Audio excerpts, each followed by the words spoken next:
Video अनोख के WhatsApp status पर post किया गया था। इस वीडियो में अनोख और मानवी दोनों ही खुशी से नाचते और शाम का मज़ा लेते हुए नजर आ रहे थे। उन्हें देखकर साफ पता चलता है कि वे कितने खुश थे, लेकिन किसी को अंदाज़ा नहीं था कि इन बेफिक्री के लम्हों में कुछ ही पल बाद अनोख और मानवी की ज़िंदगी हमेशा के लिए बदलने वाली है। अपनी व्यस्त ज़िंदगी से थोड़ा समय निकालकर मानवी और अनोख ने 15 फरवरी की रात बाहर डिनर करने का प्लान बनाया। अपने बच्चों को दादा दादी के पास छोड़कर वे लुधियाना से करीब 25 किलोमीटर दूर वी मैक्स रिसोर्ट के लिए निकल पड़े। सीसीटीवी फुटेज में उन्हें रात करीब 10:15 के आसपास रिसोर्ट से बाहर निकलते हुए देखा जा सकता है। दोनों ने साथ में खूब एंजॉय किया। डिनर के बाद दोनों ने खूब डांस किया, जिसका वीडियो अनोख ने अपने स्टेटस पर भी डाला। देर रात होने के कारण वे लगभग 12:30 बजे अपनी कार सुजुकी रिट्ज में बैठकर घर के लिए निकल गए। कहानी अभी तक एक परफेक्ट शाम की तरह लगती है, लेकिन जो होने वाला था वो किसी बुरे सपने से कम नहीं था। रात करीब 1:30 बजे पुलिस को एक कॉल आई। कॉल करने वाले शख्स ने बताया कि रुड़का रोड हाईवे पर एक आदमी घायल हालात में मदद के लिए चीख चिल्ला रहा है। पुलिस मौके पर पहुंची। हाईवे पर मिला वह शख्स और कोई नहीं बल्कि अनोख मित्तल था, जो बदहवास हालत में था। पास ही मानवी खून से लथपथ जमीन के ऊपर पड़ी हुई थी। पुलिस तुरंत दोनों को डिस्ट्रिक्ट हॉस्पिटल लेकर पहुंची। डॉक्टरों ने मानवी को बचाने की पूरी कोशिश की, लेकिन गहरी चोटों और ज़्यादा खून बह जाने के कारण वह बच नहीं पाई। मानवी की मौत से अनोख पूरी तरह टूट गया था। वो हर कीमत पर उसे इंसाफ दिलाना चाहता था। मानवी एक पत्नी ही नहीं बल्कि एक माँ भी थी। इस घटना से पूरा शहर हिल गया। अगले ही दिन अनोख ट्रेड यूनियन के सदस्यों के साथ धरने पर बैठ गया। उसने मीडिया को बताया कि दहलो रोड पर टॉयलेट के लिए कार रोकने के बाद 4 से 6 हमलावरों ने उस पर रोड से वार किया और उसे बेहोश करके कार और सारा कीमती सामान लेकर भाग गए। होश आने पर उसने मानवी को आवाज़ लगाई, जिसके बाद उसे मानवी पास में ही मृत मिली। ऊपर से तो यह लूटपाट के इरादे से की गई हत्या लग रही थी, लेकिन कहानी में अब भी कई बड़े ट्विस्ट आने बाकी थे। पुलिस ने अपनी इन्वेस्टिगेशन शुरू की। सबूतों ने कहानी का पूरा नैरेटिव ही बदल कर रख दिया। फोरेंसिक रिपोर्ट में मानवी के शरीर पर 25 चोटें थी, जिसमें से 13 केवल उसके सर पर थी। उसके स्कल में फ्रैक्चर हो गया। दोनों हाथों की कई हड्डियां भी टूटी हुई थी। ये बताता है कि मानवी ने कितनी बेरहमी का सामना किया होगा हमलावरों से लड़ते वक्त। वहीं अनोख को सिर्फ मामूली चोटें थी और शरीर पर कोई भी गंभीर चोट या हाथापाई के निशान नहीं थे। लूटपाट के बावजूद अनोख की कार में ज्वेलरी, कैश और उसका मोबाइल फ़ोन सब कुछ वहीं पर मौजूद था, जबकि बयान में अनोख का कहना था कि सब कुछ चोरी हो गया। अगर यह लूटपाट थी तो लुटेरे अपनी चोरी की गाड़ियां छोड़कर क्यों भागे और अनोख की कार में कीमती सामान क्यों छोड़ गए? ये सभी बातें अनोख की कहानी को झूठा साबित कर रही थी। पुलिस ने जब अनोख के फ़ोन की जांच की तो उन्हें एक टेक्स्ट मैसेज मिला, जो घटना के कुछ मिनटों बाद का था। मैसेज में लिखा था, द डीड इज़ डन, यानी कि काम हो गया है। यह मैसेज पुलिस के शक को और भी गहरा कर गया।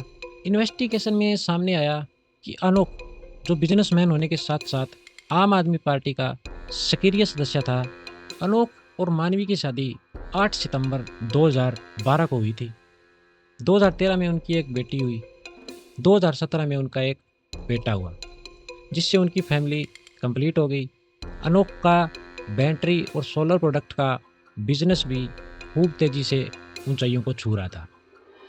उनकी ज़िंदगी ऊपर से तो बहुत खुशनुमा दिखती थी, लेकिन साल 2019 में जब अनोख ने अपना बिजनेस फैलाया तो उसने अपने लिए कई एम्प्लॉयज़ रखे, जिसमें से एक एम्प्लॉय का नाम था प्रतीक्षा। यहीं से यह खौफनाक कहानी शुरू होती है। अनोख और प्रतीक्षा के बीच बॉस और एम्प्लॉय से बढ़कर एक अवैध संबंध यानी एक अफेयर शुरू हो चुका था। रात में काम खत्म होने के बाद वे घंटों फोन पर बातें करते थे। अनोख अब प्रतीक्षा से शादी करना चाहता था, जिसके लिए वह मानवी को अपने रास्ते से हटाना चाहता था।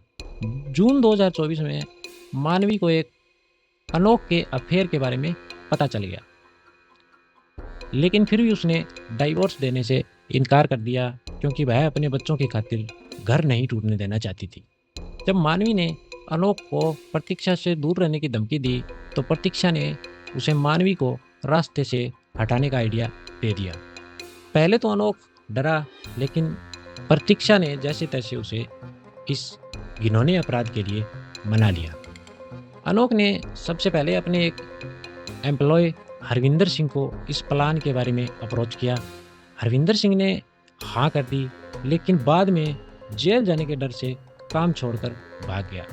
फिर अनोख ने किसी ऐसे व्यक्ति से संपर्क किया जो जहर का इंजेक्शन मंगवा सकता था और उसका काम पूरा हो सके, लेकिन वह व्यक्ति भी उसके पैसे लेकर भाग गया। 2 बार धोखा खाने के बाद अनोख ने अपने दोस्त गुरप्रीत सिंह उर्फ गोपी से संपर्क किया। गोपी ने इस काम को अंजाम देने के लिए कॉन्ट्रैक्ट किलर्स को हायर किया और उन्हें एडवांस में 50,000 रुपये दिए गए। लगभग 2.5 लाख रुपए इन कॉन्ट्रैक्ट किलर के साथ सौदा हुआ था। बाकी के पैसे काम होने के बाद देने थे। 16 फरवरी 2025 की रात प्लान के मुताबिक अनोख और मानवी रिसोर्ट से निकले। अनोख ने अपनी कार दहलों बाईपास की ओर मोड़ दी। अनोख ने टॉयलेट का बहाना बनाकर अपनी कार को रोका और हत्यारों को सिग्नल दिया। मानवी इस खौफनाक साजिश से बिल्कुल बेखबर थी। हमलावरों ने मानवी पर बेरहमी से कई वार किए और उसे तरपा कर मार डाला। मानवी की हत्या के बाद अपराधी वहां से फरार हो गए, लेकिन उन्होंने जल्दबाजी में अपनी 2 चोरी की कारें और अनोख की कार मौके पर वहीं छोड़ दी। उधर पुलिस इन्वेस्टिगेशन में अनोख के फ़ोन से वह मैसेज मिला, द डीड इज़ डन, यानी काम हो गया है। पुलिस ने जब अनोख से सख्ती से पूछताछ की तो अनोख टूट गया और उसने अपना जुर्म कबूल कर लिया। इस केस से जुड़े लगभग 6 आरोपी, जिसमें कॉन्ट्रैक्ट किलर्स अमृतपाल सिंह उर्फ बल्ली, गुरदीप सिंह उर्फ मन्नी, सोनू सिंह और सागरदीप सिंह उर्फ तेजी और मुख्य साजिशकर्ता अनोख मित्तल और उसकी प्रेमिका प्रतीक्षा भी शामिल थी। इन सभी को पुलिस द्वारा गिरफ्तार कर लिया गया। अनोख अपने अफेयर में इतना अंधा हो गया था कि उसने न सिर्फ मानवी को खोया, बल्कि अपने बच्चों के भविष्य और अपनी पूरी जिंदगी को भी बर्बाद कर दिया। मानवी की हत्या के पीछे का मकसद डिवोर्स न मिल पाना और प्रतीक्षा से शादी की जिद थी। उसने उन बच्चों के बारे में भी नहीं सोचा जिनकी खातिर मानवी ने डिवोर्स देने से मना कर दिया था। मानवी ने अनोख पर विश्वास किया और उसे एक मौका दिया, लेकिन उसके बदले में उसे धोखा मिला। इस पूरे प्रकरण से हमें यही सीख मिलती है कि लाखों इंसाफ मिलने के बावजूद एक जान, एक जिंदगी जो कभी वापस नहीं आती। दोस्तों, एक ट्रू क्राइम कहानी हमें सिर्फ घटनाओं के बारे में नहीं बताती, बल्कि यह ये भी सिखाती है कि हमारे जीवन में इमोशनल और लीगल बाउंड्रीज कितनी ज़रूरी है। मानवी ने बच्चों के लिए संघर्ष किया, लेकिन शायद सही समय पर सही कदम नहीं उठा पाई। अगर आपको यह केस पसंद आया तो इसको लाइक करें, इस चैनल को सब्सक्राइब करें।